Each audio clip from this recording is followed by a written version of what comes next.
Oi, pessoal, tudo bem? Eu sou o professor Anderson Nunes e hoje nós vamos continuar nossa aula sobre o Windows 10.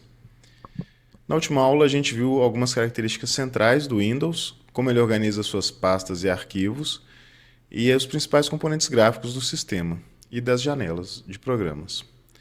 Agora nós vamos começar a estudar o explorador de arquivos. O explorador de arquivos é o principal, é o programa oficial do Windows para gerenciar os arquivos. Eu vou abrir o meu e vou compartilhar com vocês. A gente vai ver cada uma das partes, né? Eu vou mostrando à medida que a gente for comentando sobre elas. E eu recomendo que vocês, então, olhem para o vídeo, porque eu sei que muita gente gosta só de ouvir, né? E nesse momento aqui é importante olhar para acompanhar o que eu for mostrando. Deixa eu mostrar a minha tela. Então, o explorador de arquivos é este íconezinho que tem aqui na barra de tarefas. Normalmente ele já vem como um ícone fixado. Quando a gente abre ele, ele tem duas partes principais. O painel de navegação, que fica aqui à esquerda, e o painel de conteúdo, que fica aqui à direita. O painel de navegação, ele mostra toda a estrutura do computador, num esquema de organograma, né? A gente vai expandindo aqui e a gente vai vendo as pastas e subpastas como se fossem uma árvore, né? Parecido com um organograma. Aqui do lado esquerdo, no painel de navegação, a gente não vê os arquivos, a gente só vê as pastas. E quando a gente entra em uma das pastas, ela mostra os arquivos à direita, no painel de navegação. Deixa eu entrar em um aqui até que a gente encontre arquivos. Aqui na esquerda, ela não mostra arquivos, como regra, mas existe um arquivo específico que ele mostra aqui à esquerda, que é o arquivo de pasta compactada. Arquivo que normalmente termina com .zip. Ele mostra como se fosse uma pasta. E dentro dele tem outros arquivos. Na verdade, é um arquivo também, esse que chama pasta compactada, ele é um arquivo que compacta vários arquivos. Mas para facilitar a navegação, o Windows exibe ele aqui à esquerda também. É uma única exceção. Para a gente saber em qual pasta a gente está navegando nesse momento, estou passando para o próximo slide. A gente precisa saber ler a barra de endereços. A barra de endereços é essa que fica aqui em cima no navegador. A gente está sempre navegando na última pasta nessa cadeia de endereços que a gente lê da esquerda para a direita. O último nome é a pasta que está aberta. Se a gente clicar em qualquer um dos nomes antes dele, a gente navega direto para aquela pasta. Este computador, ou aqui, se eu clicar em documentos, vai direto para a pasta documentos, e assim vai. Se a última pasta ali na barra de endereços for seguida por uma setinha, significa que ela tem subpastas. E aí, clicando na setinha, ele exibe as subpastas daquela pasta. E a gente pode ir direto para alguma delas, tá vendo? Esta aqui não tem mais subpastas, não tem outra setinha. E esse aqui é o formato mais simplificado do endereço. Mas se a gente clicar aqui na barra de endereços fora de todos os nomes, a gente vai ver o formato padrão mais tradicional do endereço daquela pasta, que é seguido, ele inicia com a unidade, onde a pasta está, nesse caso é C2 pontos, a gente já viu sobre as unidades na aula anterior. E dali para frente, ele nomeia cada pasta e subpastas separadas por uma barra invertida. Aqui é a pasta Arquivos de Programas, que ele às vezes traduz quando o seu Windows está em português, e aí as subpastas dela vão seguindo separadas por barras invertidas. A gente pode expandir e contrair no painel de navegação clicando aqui nas setinhas. E é interessante ver também que a gente tem aqui nele uma área de acesso rápido, com pastas que ficam fixadas. A gente pode fixar e desafixar essas pastas. São pastas que ficam aqui permanentemente para a gente ter um acesso mais rápido. Normalmente a gente coloca as pastas que a gente usa com mais frequência. Ele tem a pasta do OneDrive, que é o drive do Windows, da Microsoft, para armazenamento em nuvem, e tem também o acesso, o acesso às unidades que estão no computador e o acesso à rede, caso a gente esteja com o computador conectado a outros computadores em rede. Seguindo em frente, nós vamos ver os modos de exibição e as operações básicas que a gente realiza no explorador de arquivos. Aqui em cima, na guia Exibir, no grupo Layout, que é este grupo aqui, a gente vai ver que tem várias formas de exibir os arquivos aqui à direita, que ficam na área de navegação, né? No painel de conteúdo. A gente pode exibir eles de várias formas aqui: ícones extra grandes, ícones pequenos, blocos, lista, conteúdo, ícones grandes, ícones médios e detalhes. O mais interessante nesse aqui é a gente ver a forma de exibição detalhes, que ela mostra aqui à direita do nome de cada arquivo detalhes deles, como a data de modificação, tipo e tamanho.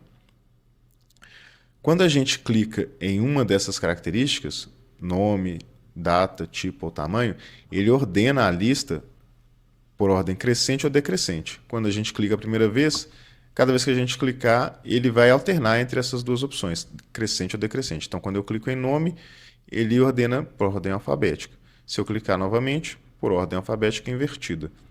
Se eu fizer isso na data de modificação, ele ordena os arquivos do mais antigo para o mais recente, ou vice-versa. E ele também agrupa eles por tipos e pode ordenar por tamanho. Para a gente criar pastas e arquivos, a gente tem várias formas de fazer isso.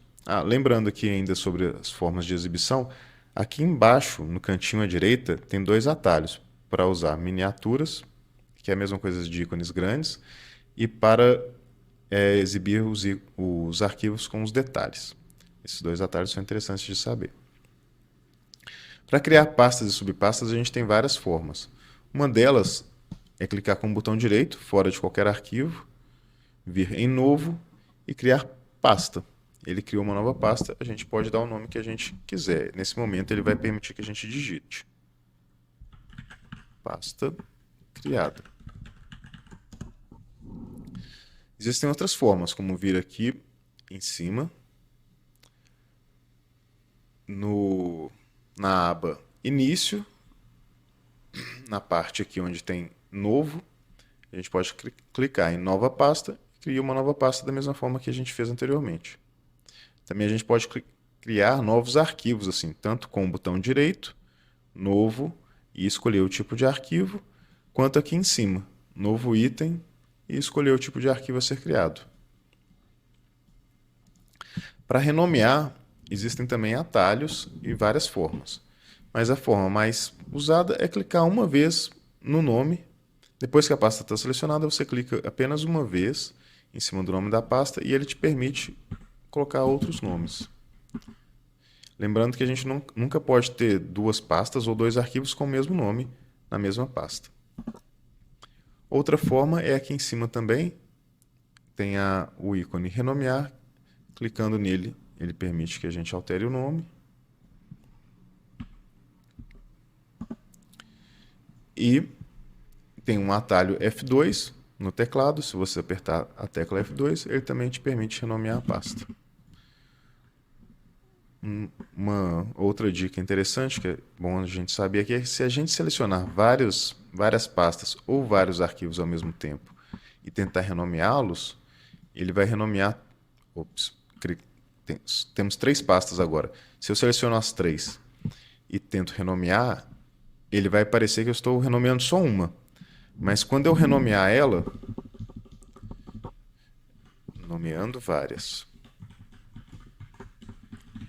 ele vai renomear as três pastas e numerar no final cada uma com a ordem de 1 até o número de pastas que a gente tiver. Viram? Então, de uma vez só, eu renomeei três pastas, nomeando várias 2 e nomeando várias 3.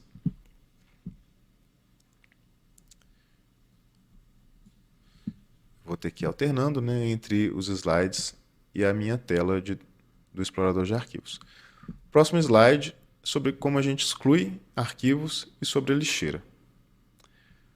Para excluir arquivos, como tudo, existe mais de uma forma. A forma mais fácil é apertar o botão Delete. Um outro atalho é apertar o botão, a combinação de teclas Ctrl D. Eu acabei de excluir duas pastas, né? Agora a gente tem que saber de um detalhe. No Windows, ele tem a lixeira. Os arquivos que a gente deleta desta forma, eles não são apagados completamente do computador. Eles vêm aqui para a lixeira. Tá vendo? As duas pastas que eu acabei de apagar estão aqui. Existe uma forma da gente apagar permanentemente os arquivos, que é com o atalho Shift Del. Apertei Shift Del e ele pergunta: tem certeza de que deseja excluir a pasta permanentemente? Outra forma de fazer isso é aqui em cima, na barra de ferramentas, a gente tem a opção excluir, e quando a gente clica aqui na setinha para ele dar opções, ele apresenta reciclar, que significa enviar para a lixeira, e excluir permanentemente. Então, se eu excluir permanentemente e voltar lá para a minha lixeira, eu vou ver que essa última pasta que eu excluí não está aqui, só as outras duas. Da lixeira, a gente não consegue abrir os arquivos. Quando clica duas vezes, ele mostra só as propriedades do arquivo ou da pasta, ele não abre. Mas a gente pode restaurar ela, uma pasta ou várias de uma vez, e quando a gente restaura, ela retorna para onde estava antes. Aqui eu restaurei duas pastas. Vamos ver aqui que a gente tem algumas configurações que a gente pode fazer na lixeira, quando a gente clica com o botão direito nela e propriedades. E a gente vai ver que cada unidade do computador tem uma lixeira própria para ele. Apesar do Windows não mostrar aqui na árvore de pastas, ele não vai mostrar, mas existe uma pasta ali oculta do Windows, que é a própria lixeira. E aqui a gente consegue configurar o tamanho máximo dela para cada unidade. E no caso do meu computador, que tem 3 unidades, ele apresenta aqui 3, cada uma com um tamanho. A gente tem a opção aqui também de desabilitar a lixeira, né? Que é clicando nessa opção, não mover arquivos para a lixeira. Assim, sempre que a gente apagar, eles vão ser excluídos definitivamente, sempre.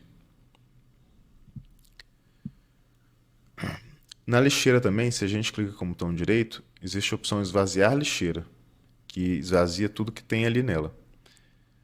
É bom a gente lembrar que a lixeira do Windows, ela não tem um prazo para os arquivos ficarem ali. Ao contrário de, por exemplo, alguns telefones, né, alguns smartphones, que mantêm os arquivos na lixeira por um período, talvez 30 dias.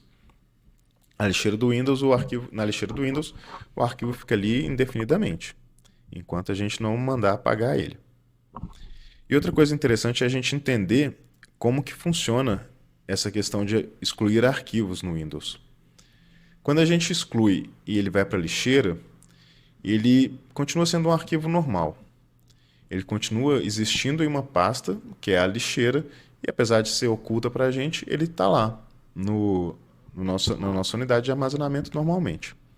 Quando a gente exclui permanentemente, esse arquivo vai sumir para a gente. A gente não vai ter mais acesso a ele. Mas existem alguns programas capazes de recuperar esse arquivo. São programas usados pela polícia, por exemplo. Isso acontece porque o arquivo no disco em que ele está gravado, quando a gente manda ele ser apagado pelo Windows, ele não é realmente apagado. O Windows tem uma tabela que controla onde está cada arquivo no disco e qual o espaço que aquele arquivo está ocupando. No momento que a gente exclui um arquivo de forma permanente, na verdade o Windows não vai lá e apaga o que está escrito. Ele só reajusta essa tabela de controle dele, dizendo que ali aquele espaço pode ser usado novamente.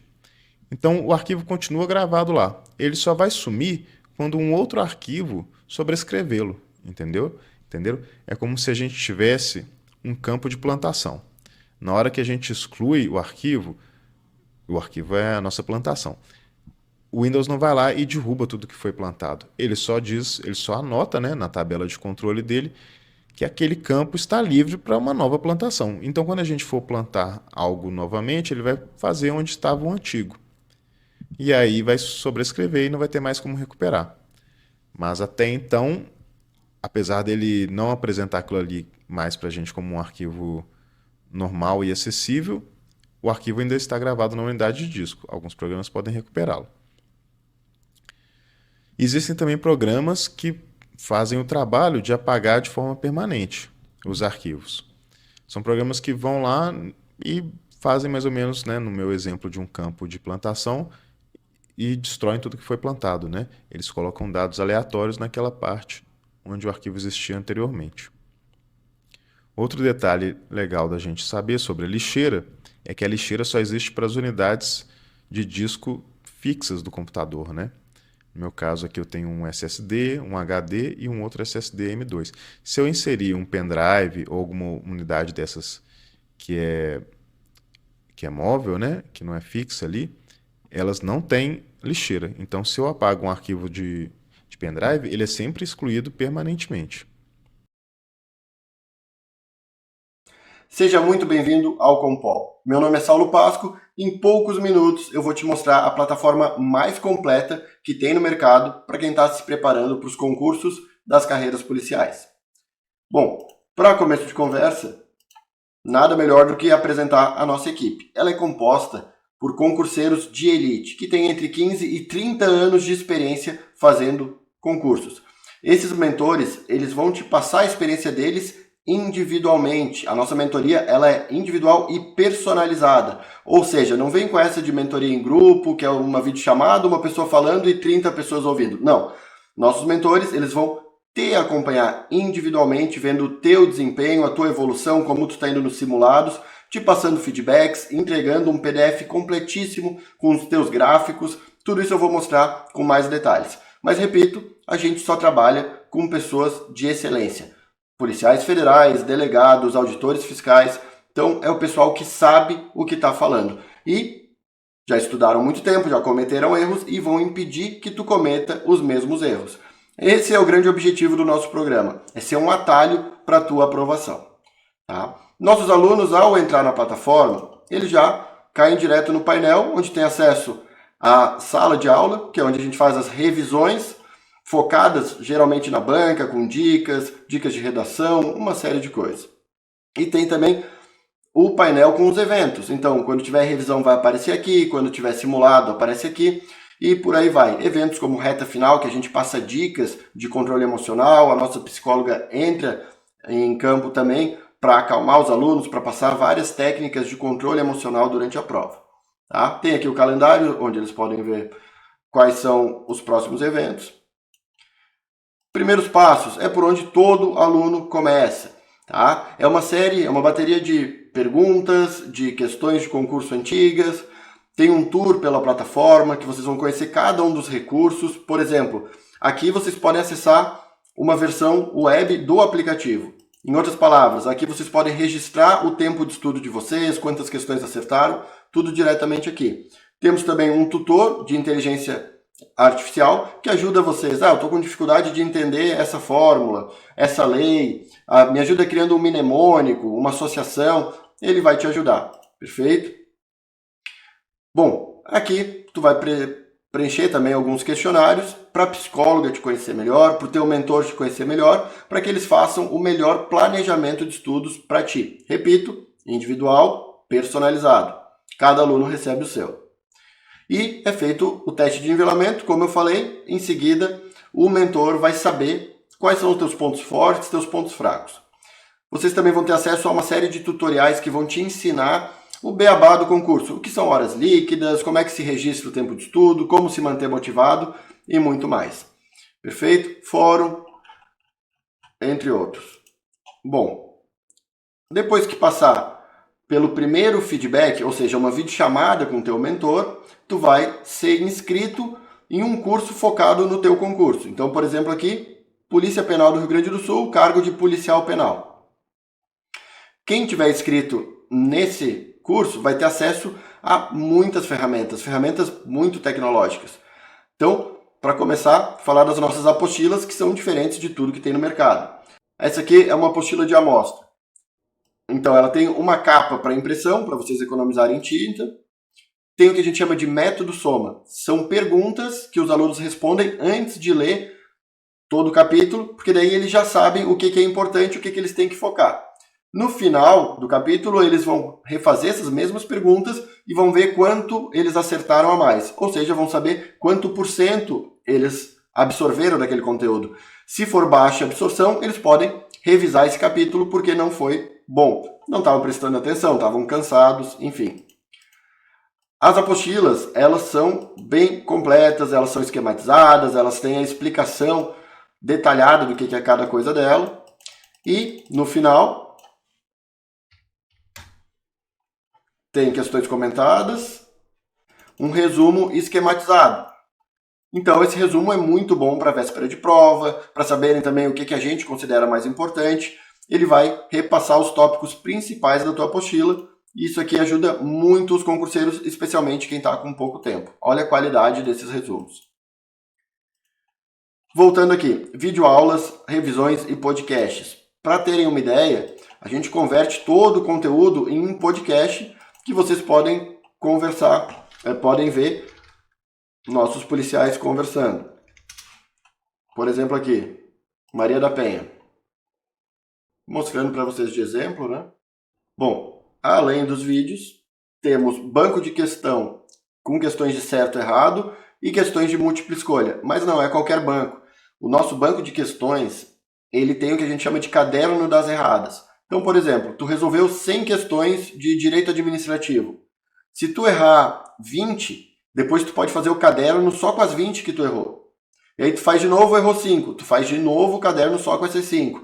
Errou 2, faz de novo com as 2. Então olha quantas vezes tu vai revisar as questões que tu tem mais dificuldade, que tu acha mais difíceis. E detalhe, as questões são comentadas e muito bem comentadas. Comentadas por professores de elite. Isso aqui não tem preço, ajuda muito na preparação dos nossos alunos. Flashcards, um banco enorme de flashcards. Conteúdo das apostilas, todo no formato de flashcards, para ajudar vocês a memorizar detalhes.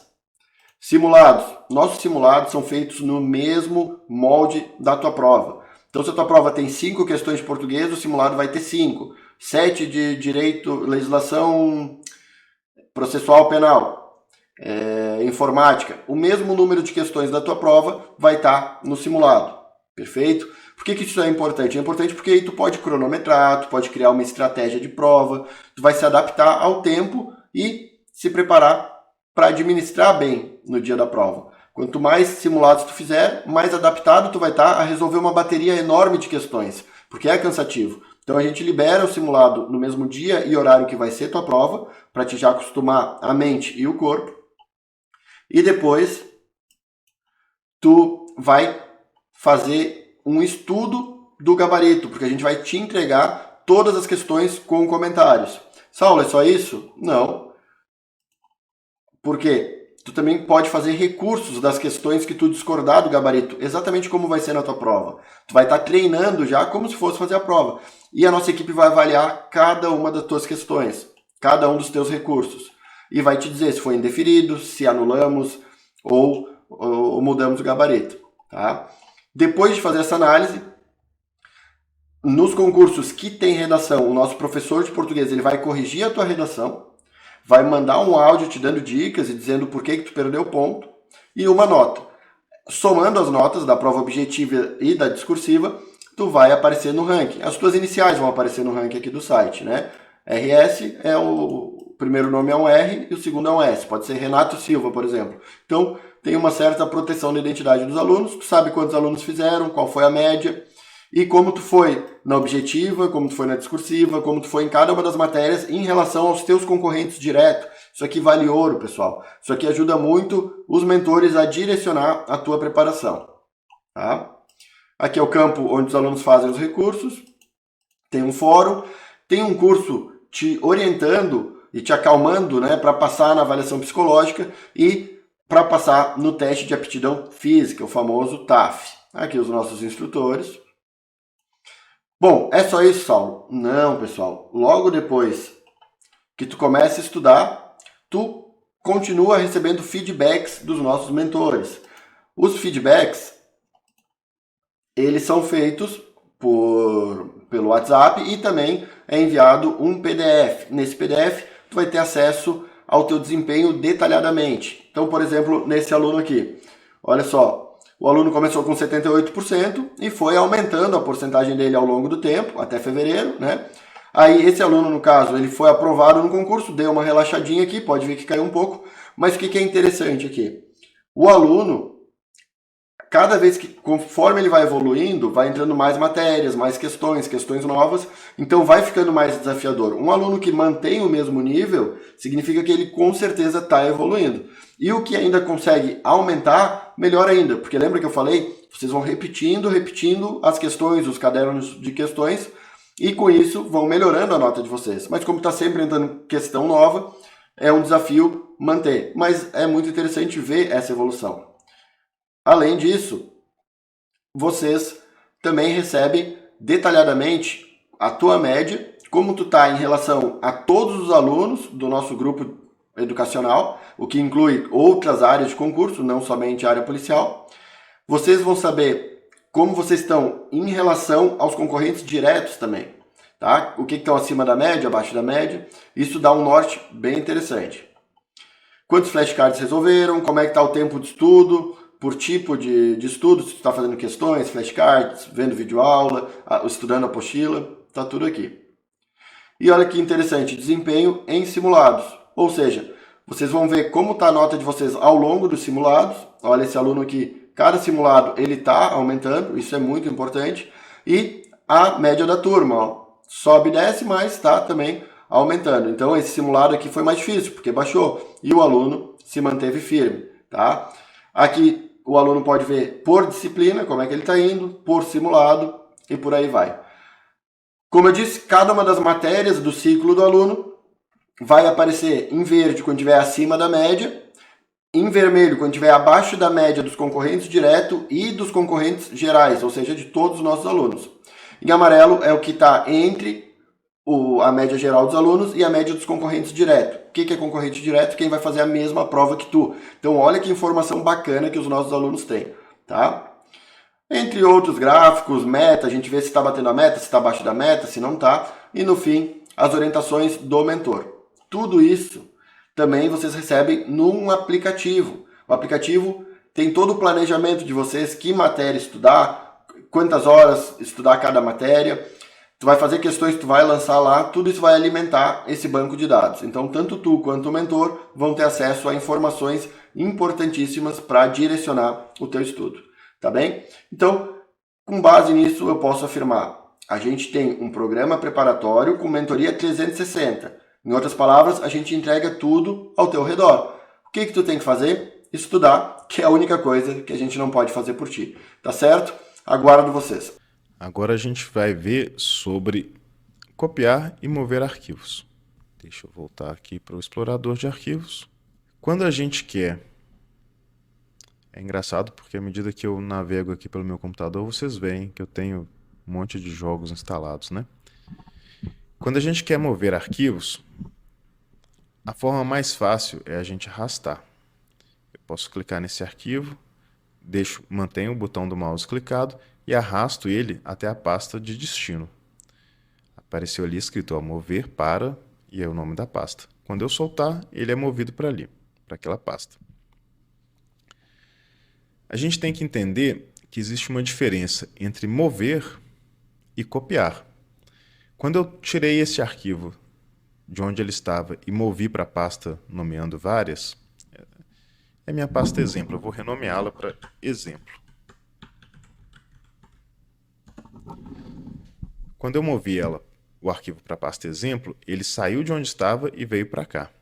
Eu posso mover ele de volta para lá. Vindo aqui, pasta Windows 10, volto ele para onde estava, na pasta Windows 10. Aqui ele está de volta. Uma outra coisa que eu posso fazer é copiá-lo para aquela pasta.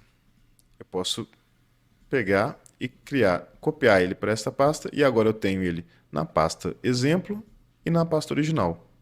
O arquivo está repetido nos dois. Entendido que existem essas duas formas de levar um arquivo para outra pasta, copiando ou movendo, a gente tem que saber que quando a gente move dessa forma, arrastando, para uma pasta que está na mesma unidade, ele sempre move o arquivo, ou seja, ele tira da pasta original e leva para a pasta de destino. Porém, se a gente arrasta o arquivo para uma pasta em outra unidade, essa unidade aqui é a unidade C. Se eu tentar arrastá-lo para a unidade D, ele não vai mover, ele vai copiar. Está escrito bem pequenininho, mas embaixo aqui do ícone está escrito ali, copiar para o compol. Então, na mesma unidade, quando a gente arrasta, ele move para unidades diferentes, ele copia. Este é o padrão do Windows. Existem algumas formas da gente forçar a cópia ou mover.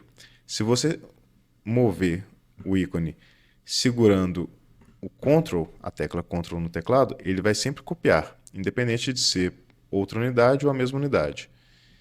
E se você fizer isso segurando a tecla Shift, ele vai sempre mover. Outra forma da gente fazer isso é com o botão direito, como eu tinha feito aqui anteriormente. Se a gente clica, só um segundo. Então, se a gente clica em cima do nome do arquivo com o botão direito, ele abre um menu de contexto. E aqui a gente tem a opção copiar, que copia aquele arquivo. E aí, em seguida, a gente clica em uma área fora dos nomes de arquivo, seja em uma pasta, né, ou na mesma pasta onde ele estava inicialmente. A gente clica aqui, né, na área de conteúdo, em alguma área em branco. Ele abre o menu de contexto e tem a opção colar. Esta operação de copiar e depois colar é equivalente à operação de copiar que a gente falou anteriormente. E tem uma outra operação que a gente pode fazer, ou seja, ela faz uma cópia e agora o arquivo está nos dois locais, de origem e o de destino. Mas eu posso fazer também, clicar com o botão direito e recortar o arquivo. Vejam aqui que tem recortar e copiar.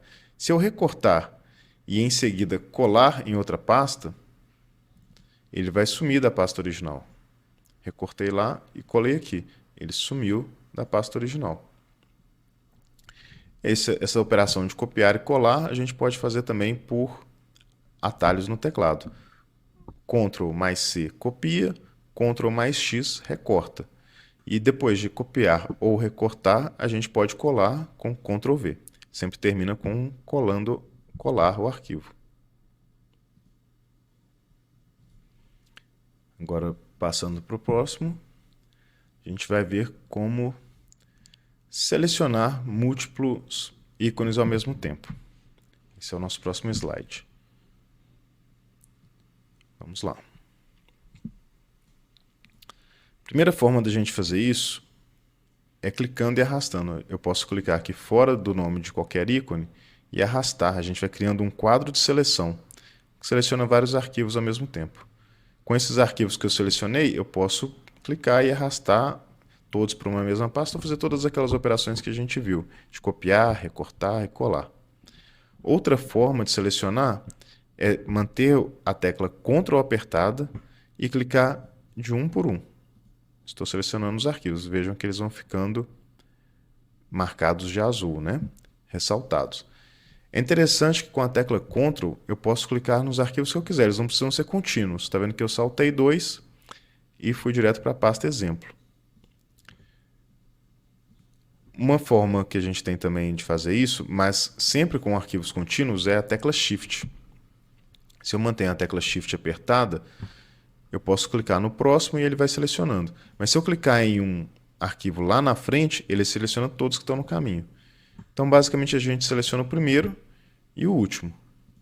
E aí ele seleciona. Eu fiz isso com a tecla Shift apertada. Se eu quiser selecionar só alguns, tecla Ctrl apertada e eu vou selecionando. Se eu clicar de novo no arquivo, ele desseleciona aquele arquivo. Se eu quiser selecionar tudo que está na mesma pasta de uma vez só, o atalho é Ctrl A. Ups. Apertei sem olhar para o teclado e apertei o botão errado. Atalho Ctrl A, seleciono tudo que está na pasta. Se eu apertar de novo, já está selecionado. Já comentei com vocês que se eu selecionar vários arquivos e renomear, ele vai renomear todos para o mesmo nome, numerando.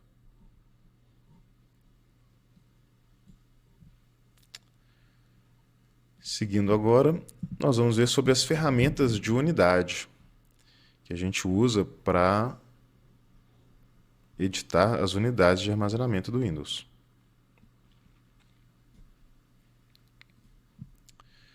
Essas ferramentas a gente usa para trabalhar com as unidades aqui de armazenamento. No meu caso, eu tenho 3, C2 pontos, D2 pontos e E2 pontos. A primeira coisa que a gente vai ver é sobre formatar. Formatar apaga tudo que tem naquela unidade. Lembrando que é apagar naquele mesmo sentido de excluir o arquivo permanentemente. O Windows vai considerar que tudo ali está livre para ser reescrito, mas ele não vai tirar os dados dali. Então, um programa específico pode recuperar o que foi apagado pela formatação. Você clica com o botão direito e aqui no menu de contexto vai ter a opção formatar. Ele vai pedir uma senha de administrador para fazer essa operação, porque é uma operação um pouco mais complexa. Você digitando a senha, ele vai te dar duas opções. A opção de formatação rápida, que só apaga os índices lá, né, na tabela de controle do Windows, ou a formatação completa, que ele apaga tudo e verifica se não tem nenhum erro naquela unidade.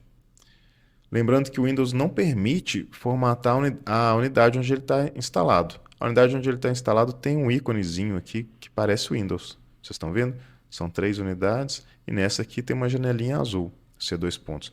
Então, se eu tentar formatá-la, ele não vai deixar. Aqui no meu caso, ele vai pedir de novo. Ó, ele diz que não pode formatar, porque é onde o Windows está instalado. Então, outra coisa que nós podemos fazer nas unidades é a limpeza de disco. Ela é feita por um aplicativo específico chamado limpeza de disco. Ele vai perguntar qual unidade você quer executar a limpeza e quando você selecionar, ele vai te mostrar uma série de arquivos que podem ser apagados liberando espaço. Você escolhe aqui, marca quais você quer apagar e quando você der o comando, ele vai excluir aqueles arquivos. São arquivos temporários, arquivos que não são mais usados e a própria lixeira. A gente pode também otimizar as unidades, lembrando que otimizar unidades só faz sentido em unidades que são de HD. HD são os discos rígidos, são unidades que hoje já não estão sendo mais tão usadas, mas são aqueles discos rígidos que são móveis, né? Eles são compostos por discos que giram. E aí existe um cabeçote que faz a leitura dos dados mecanicamente. É um dispositivo eletromecânico. E aí, como esses dados são escritos ali no disco de forma nem sempre contígua, né, um do lado do outro, quando você faz essa otimização de disco, que antigamente a gente chamava de desfragmentação, ele varre todo o disco buscando os arquivos que estão escritos em pedaços distantes um do outro e tenta uni-los sempre um mais próximo do outro. E aí, durante a leitura, o cabeçote ali do disco que navega, né, mecanicamente mesmo indo de um para o outro, ele tem que fazer caminhos mais curtos e isso acelera o processo de leitura. Nas novas unidades de armazenamento, que são do tipo memória flash, isso já não é mais necessário, isso não tem como ser feito. E a última opção que a gente tem aqui sobre as unidades é o BitLocker, que é um recurso de segurança que criptografa a unidade de disco. Criptografar significa a gente reescrever tudo que está escrito ali de uma forma que só pode ser lida por quem tem a chave de acesso. E nesse caso é o Windows. Se eu criptografar uma unidade, caso eu retire ela deste computador e leve para outro, sem a chave de acesso ela não vai poder ser lida. A gente tem que ver também aqui a possibilidade de editar as propriedades de cada unidade. Clicando com o botão direito na unidade, no menu de contexto a gente tem propriedades, e aqui eu posso alterar o nome, que é só um rótulo, né, que vai ser colocado antes da letra que identifica aquela unidade. E aí eu posso ver também o espaço usado, o espaço livre, né? Vai ter uma série de outras ferramentas que a gente não vai ver com detalhe, mas é importante saber que elas existem aqui no menu Propriedades. Certo, pessoal? Por hoje a gente encerra e a partir da próxima aula a gente continua o conteúdo vendo sobre como trabalhar em rede. Obrigado e até a próxima.